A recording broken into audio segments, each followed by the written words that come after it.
Hello दोस्तों। आज हम लोग रिवीजन करने वाले हैं एवरेज टॉपिक का।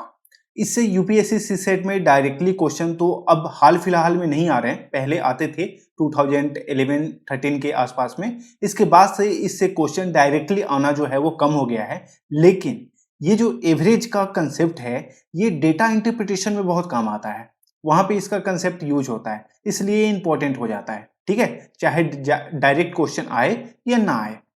तो यूपीएससी, यूपीपीएस, बीपीएससी या पीसीएस का एग्जाम आप दे रहे हैं तो आपके लिए ये कंसेप्ट अगर आप समझना चाहते हैं एवरेज को तो ये बहुत ही इजी है और आप इसको समझ सकते हैं। दोस्तों, आप सभी को पता है कि यूपीएससी सीएससी बैचेज जो है वो अनअकैडमी के 2023 के लिए स्टार्ट हो गए हैं। अगर आप इस कोर्स को ज्वाइन करना चाहते हैं, ये कोर्स हिंदी और इंग्लिश दोनों में है, तो अनअकैडमी आपके लिए एक बहुत ही शानदार ऑफर लेकर आया है। अनअकैडमी लेकर आया है 20% का फ्लैट डिस्काउंट। अगर आप इस कोर्स को अभी ज्वाइन करते हैं तो आपको फ्लैट 20% का डिस्काउंट मिलेगा और आप 54,000 से ज्यादा का सेविंग कर सकते हैं। ये कोर्सेज अलग अलग टाइम ड्यूरेशन के लिए है, 12 मंथ्स, 18 मंथ्स, 24 मंथ्स और 36 मंथ, यानी कि 1 साल से लेके 3 साल तक का कोर्स है। आप जितने भी साल का यहाँ पे सब्सक्रिप्शन लेंगे उससे 3 महीने का जो है वो आपको एक्स्ट्रा एक्सटेंशन मिलेगा। ऑफर लिमिटेड पीरियड के लिए है, तो इस कोर्स को सब्सक्राइब करना चाहते हैं तो ये कोड को आप यूज करिएगा, स्टडी PT10। आपको 20% का फ्लैट डिस्काउंट मिल जाएगा। तो इस कोर्स को सब्सक्राइब करने के लिए लिंक डिस्क्रिप्शन में दिया हुआ है, तो अभी सब्सक्राइब करें। एवरेज जो कि सेकेंड स्टैंडर्ड का स्टूडेंट भी निकाल लेगा, बहुत ही आसान होता है। जैसे मान लीजिए यहाँ पे ये नंबर दिया हुआ है x1 x2 x3 x4 और xn तक, तो सारे नंबर को जोड़ देते हैं। जोड़ने के बाद जितना नंबर है उतना से डिवाइड कर देते हैं। तो ये इसका बेसिक सा कंसेप्ट होता है। क्या कह रहा है इसको समझिए। ऐसे ये कह रहा है कि 3, 5, 10, 14 दिया हुआ है, तो कह रहा है कि ये जो भी दिया हुआ है इसको जोड़ दो। तो हमने 3 + 5 + 10 + 14 कर दिया। अब ये काउंट करो कितना है, 1 2 3 4। तो कह रहा है कि जितना भी नंबर हो उससे डिवाइड कर दो।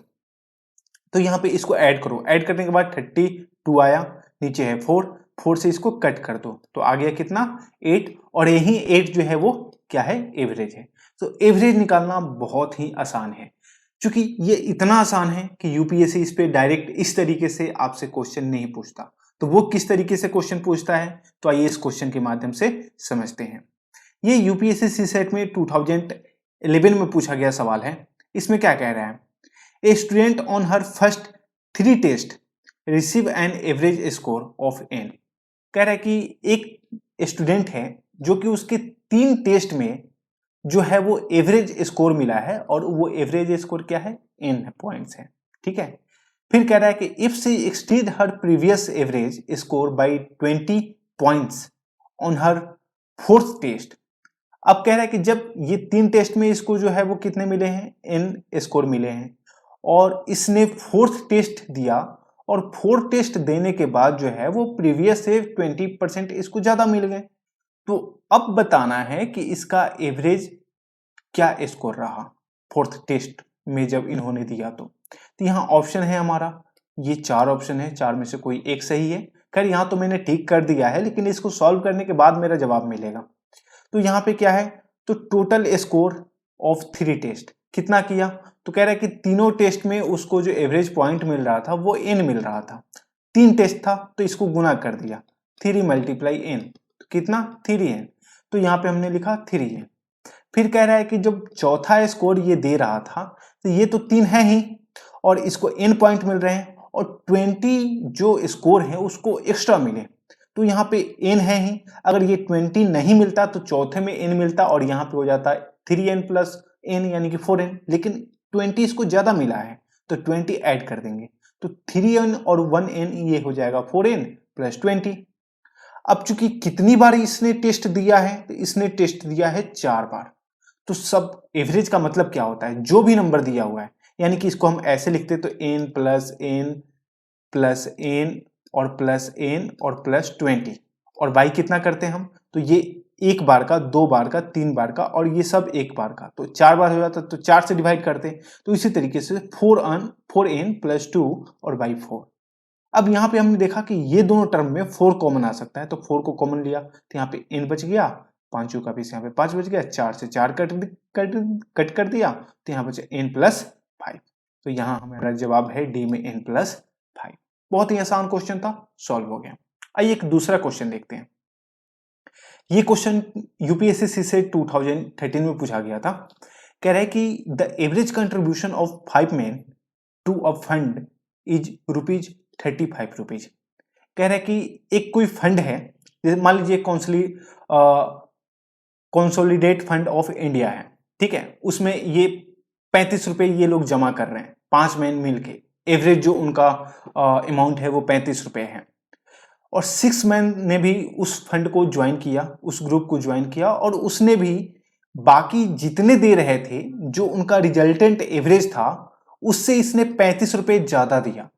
यानी कि ये भी ₹35 नहीं दिया, ये 5 मैन का जो रिजल्टेंट एवरेज था उससे ये ₹35 ज्यादा दिया। इस कंसेप्ट को समझिएगा। तो हमें ये बताना है कि अब जो टोटल कंट्रीब्यूशन आया है इन 6 मैन का, इसका एवरेज क्या होगा। ठीक है, यहाँ पे 4 ऑप्शन है, 4 में से कोई एक जो है वो सही है। तो आइए इसका एवरेज निकालते हैं।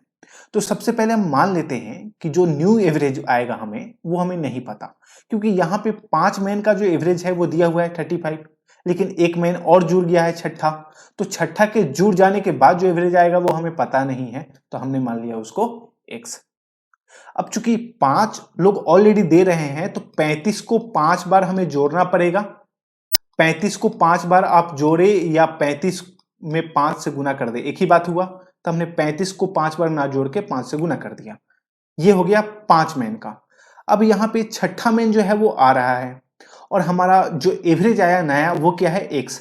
तो 6 मैन के लिए कंडीशन क्या था कि जो रिजल्टेंट एवरेज था ना, उससे ₹35 ज्यादा दे रहा है।